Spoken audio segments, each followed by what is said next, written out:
কোন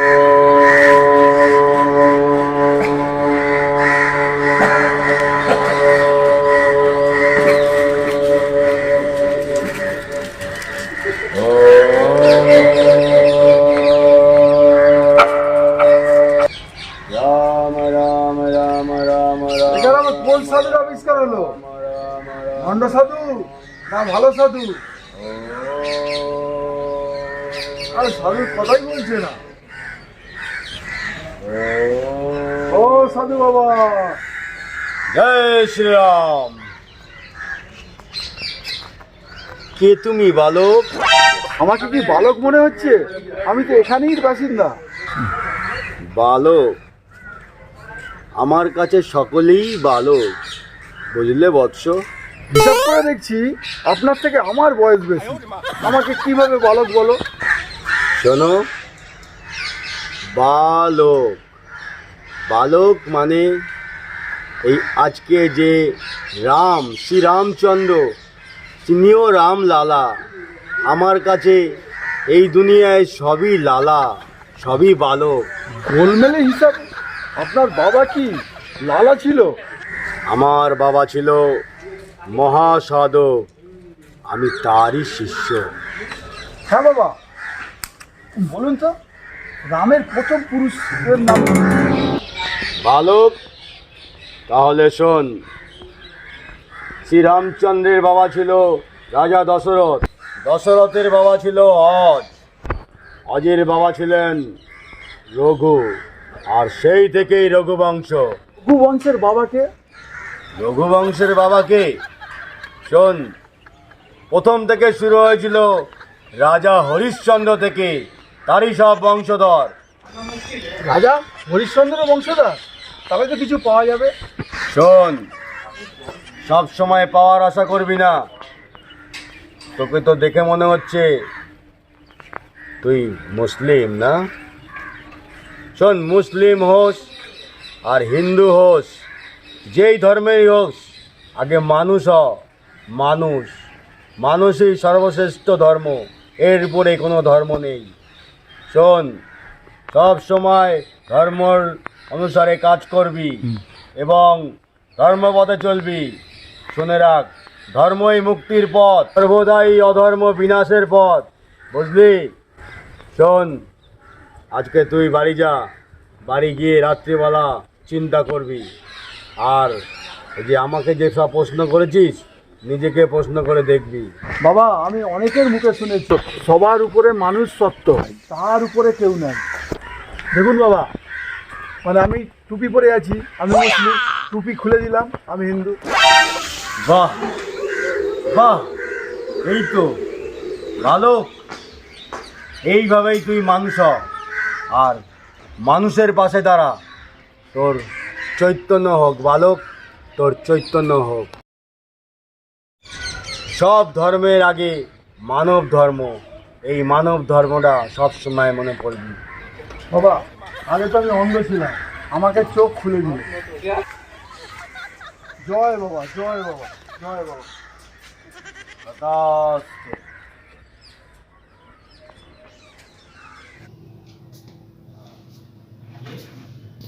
हम खुद बेले हैं। अरे बेले क्या? अरे हमसे सामान मांगा, हम दे दिए, वो तो अलग बात है। देने वो तो अलग है, कर्म का काम है, कर्म का काम है, देना है।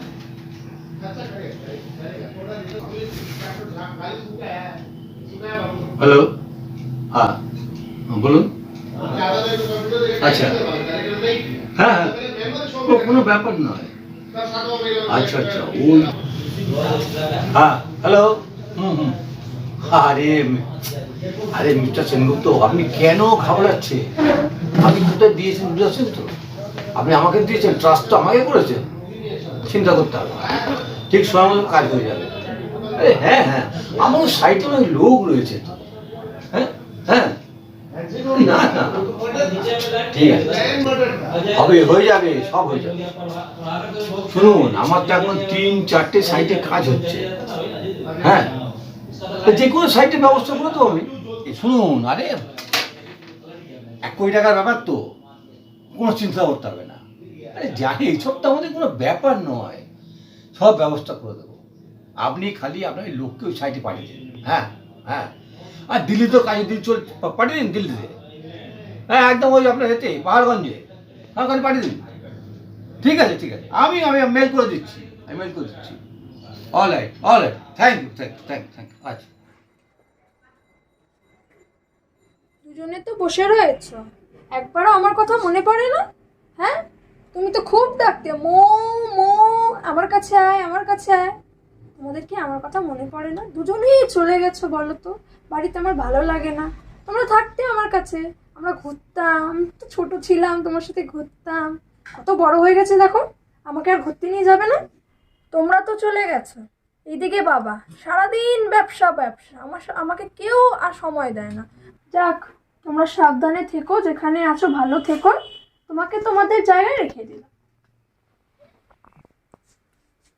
বাবা এখনো এলো না, বাড়িতে আমি একা কখন আসবে বাবা? তো ভালো লাগে না একা একা, দেখি কোথায় আছে বাবাটা, আমার একটু খোঁজ খবর নিই।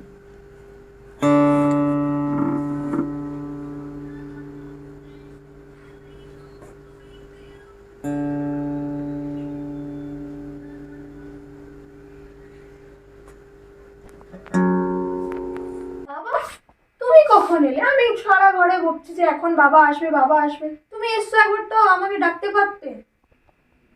জানিস মা, আজ তোর মায়ের কথা বড্ড মনে পড়ছে। হে, ব্যবসার মাঝখানে তোমার মায়ের কথা মনে পড়ে?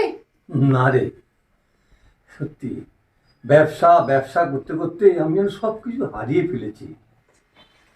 কেন বাবা, এত টাকা পয়সা, আমাদের কোনো কিছুর অভাব আছে, তাও তুমি এত খাটছো। কিছুক্ষণ আমাকেও সময় দাও, আমার তো তোমার ছাড়া কেউ নেই। ওটা নিয়ে এসে বস এখানে।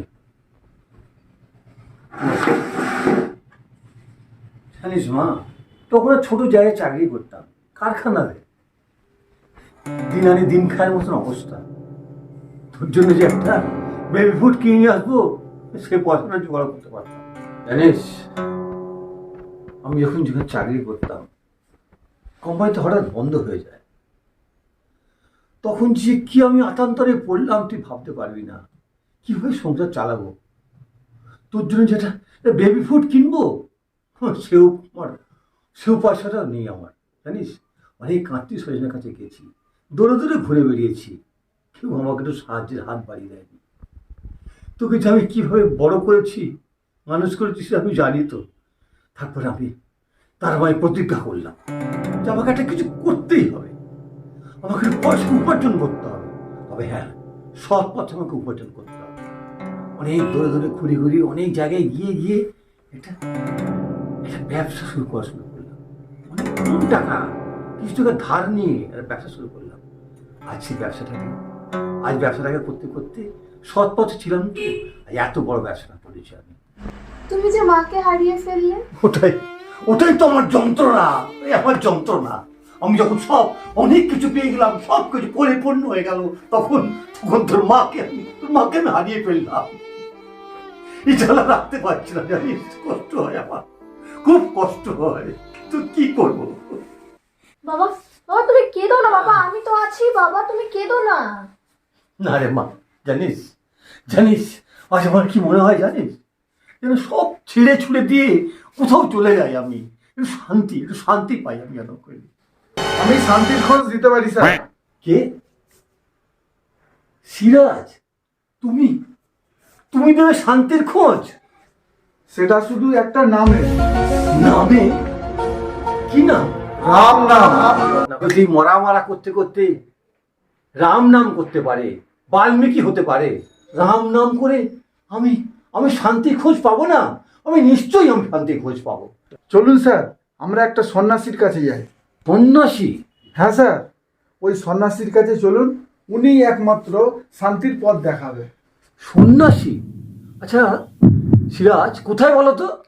ওই সন্ন্যাসী গঙ্গার ধারে গাছের তলায় বসে ধ্যান করে, ওই সন্ন্যাসী। কি হিমালয় টিমালয় থেকে এসেছেন?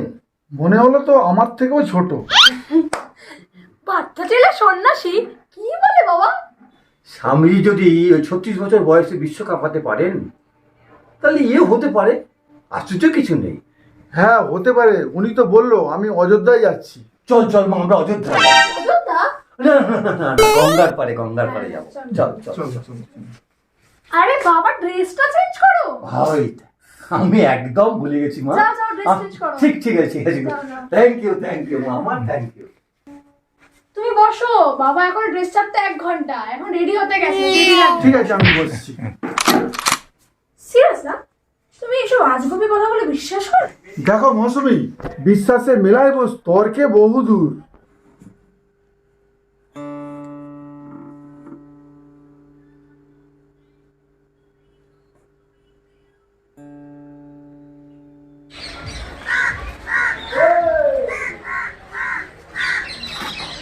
বাবা এখানে তো ছিল, কোথায় গেল? এখানে বসেছিলেন? হ্যাঁ এখানেই ছিল। চলো ওটা আছে, চলো। ওই তো বাবা, ওই তো, আরে ওই তো।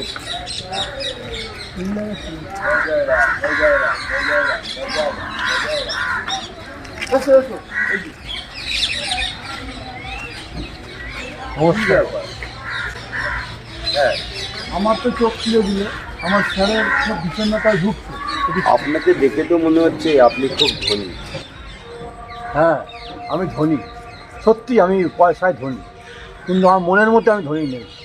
আমি খুব দুঃখে কষ্টে রয়েছি। আমি কিসের কষ্ট? আমার কষ্ট, আমার একটা ছেলে চলে গেছে, আমার স্ত্রী নেই, আমার এই একমাত্র একটি মেয়েকে নিয়ে আমি আছি। আপনার কাছে একটু পেলাম কীভাবে তার থেকে উদ্ধার করা যায়, কীভাবে ভালোভাবে থাকা যায়, শান্তি থাকা যায়। শান্তি?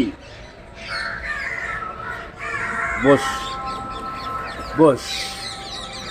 শান্তি কর্মে আসে, ভালো কর্ম করলে আসে, সেবা করলে আসে।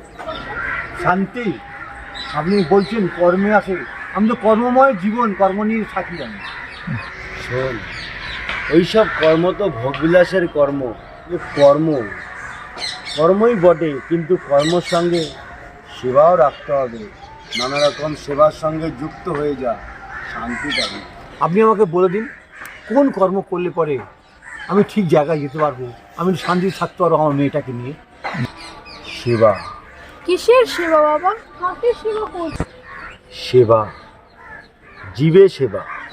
বিবেকানন্দ বলেছিলেন, জীবে প্রেম করে যেই জন, সেই জন সেবিছে ঈশ্বর। আচ্ছা বাবা, আগের দিন বললেন রাম নামে শান্তি আছে। অবশ্যই আছে। রাম মানে কি জানিস? রাম মানে আনন্দ। রাম নামে যেমন আনন্দ, তেমনি ঈদ মানে হচ্ছে খুশি। আনন্দ আর খুশি যেন সব সাগরে মিলেছে, সাগরে মিলে গেছে। ঠিকই বলেছেন বাবা, ঠাকুর রামকৃষ্ণ বলেছেন সবই এক। বাহ, আরে তুই এই কথা জানলি কি করে মা?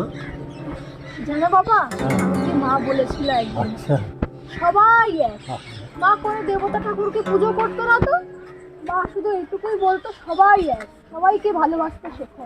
ঠিক বলেছিস রে মা, ঠিক বলেছিস।